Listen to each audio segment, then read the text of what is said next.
Alberta. We're wild and tough and beautiful, maybe even a little stubborn. We agree that good enough isn't good enough. And we grab the bull by the horns. We're for small towns and big cities. We say hello to our neighbors and to strangers, too. We know everything that matters starts with a home and a family. Well, things continue to get more and more interesting in Wild Rose Country. A few days back, the Premier of Alberta announced that she would lower the amount of signatures required to trigger a referendum on Alberta's separation from Canada. Liberal politicians and the government-paid news, unsurprisingly, came out against it. And more recently, the Native chiefs have expressed their anger at the idea of Albertans choosing their own destiny, saying that any separation from Canada would violate their treaty rights, which I've said multiple times on this channel is simply not true. The treaties would continue as they are unless their leadership decides to renegotiate them. What I expect the Americans will do is that they will indicate at some point here that they will recognize Alberta's right to self-determination, that the Americans, whether it's the State Department or the president or someone, will say, we know there's the situation going on in Canada and we respect the right of Albertans to choose their destiny and have self-determination. The American government's done this in other instances where there's a upheaval in some countries around the world. And then I think the next thing they might do is say, well, if the referendum is in favor of separation, international states can give recognition, even where the home country doesn't agree. Think Taiwan, right? So a number of countries, including Canada, have recognized Taiwan, even though, according to the Chinese constitution, Taiwan is part of China, right? So one of the options the Americans will have is to give international recognition to Alberta. Alberta will have that advantage going into the negotiation, that if everybody wants to play silly bugger and not engage in good faith negotiations, you've got Trump already signaling perhaps that he will give international recognition. Now, what happens if the majority of Albertans, 50% plus one, decide to vote for independence? Can Canada simply stop them from becoming their own country? Could they use force to get them to stop? Doubtful. For one, Canada's military is nearly non-existent, and they're likely too busy replacing the tampons in men's bathrooms. And then there's the little concept of international recognition. The United States will likely recognize Alberta's independence from Canada and possibly enter into some sort of agreement to offer Alberta protection. Whether Alberta joins America altogether like Texas did or stays as an independent nation remains to be seen. Hey everybody, very quickly. If you're new to this channel, please do me a solid and hit the like and subscribe buttons. It helps me a lot to continue making videos and bringing you the updates you care about. If you've been to this channel before, welcome back. Thanks for watching, and God bless you.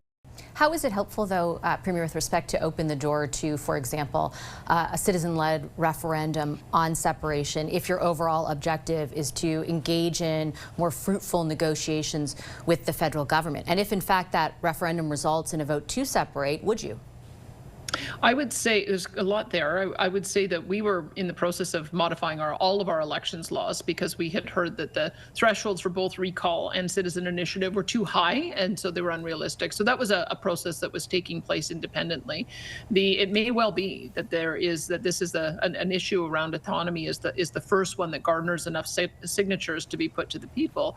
But I would say my job is to look at what we see in the world out there. We've got 30 to 40% of Albertans polled saying that they are dissatisfied with the country to the point where they would consider it. And my job is to try to bring those numbers down. Correction, Premier. Your job is to listen to your people. And an increasing number of Albertans are simply fed up with the Canadian government.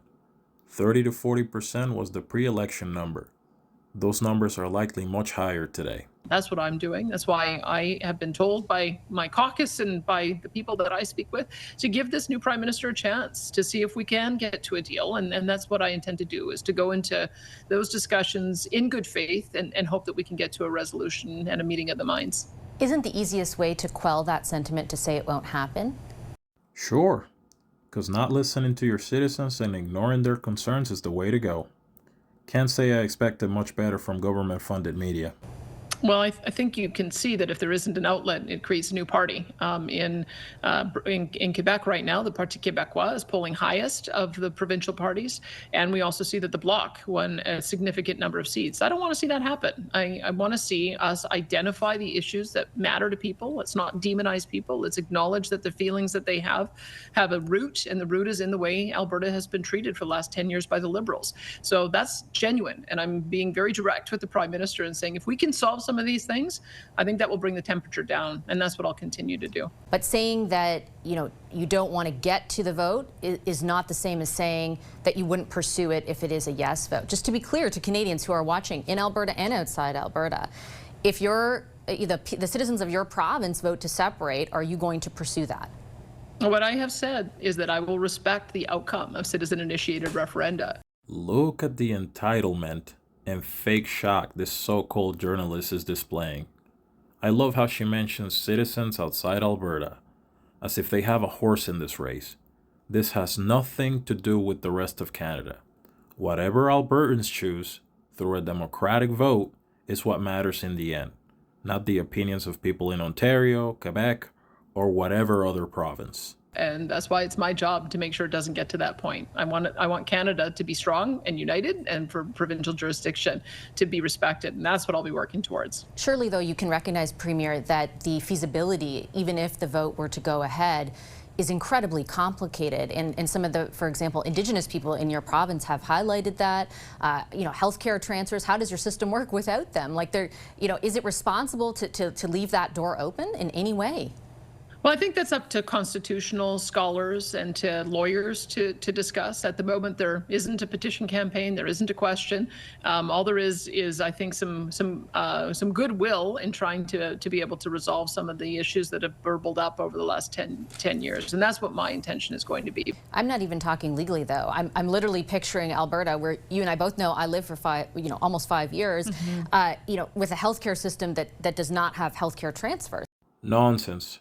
An independent Alberta, no longer required to subsidize the rest of the country through equalization, would be perfectly capable of funding each and every one of the existing programs it currently has. It could even improve on them. Fact is, Albertans send more money to the federal government each year than they get in return. But the government-funded fake news don't want to mention that little detail.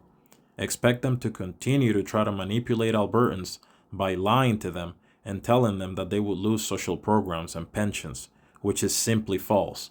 An independent Alberta could cover all of that, and then some. Like, how does that, let's take the law out of it. Shouldn't you be honest with Albertans who are expressing this sentiment, which is, I understand, not coming from a place that isn't unfounded completely. That sentiment is not something to be dismissed, but shouldn't you be honest with them about what it would mean if they were to vote yes, and now that you've opened the door to following their instruction, what that would mean for their social services? All right, thanks for watching. Thank you for subscribing. Special thanks to those of you who have donated to this project. It is much appreciated, and it helps me continue making videos. See you on the next one. Peace.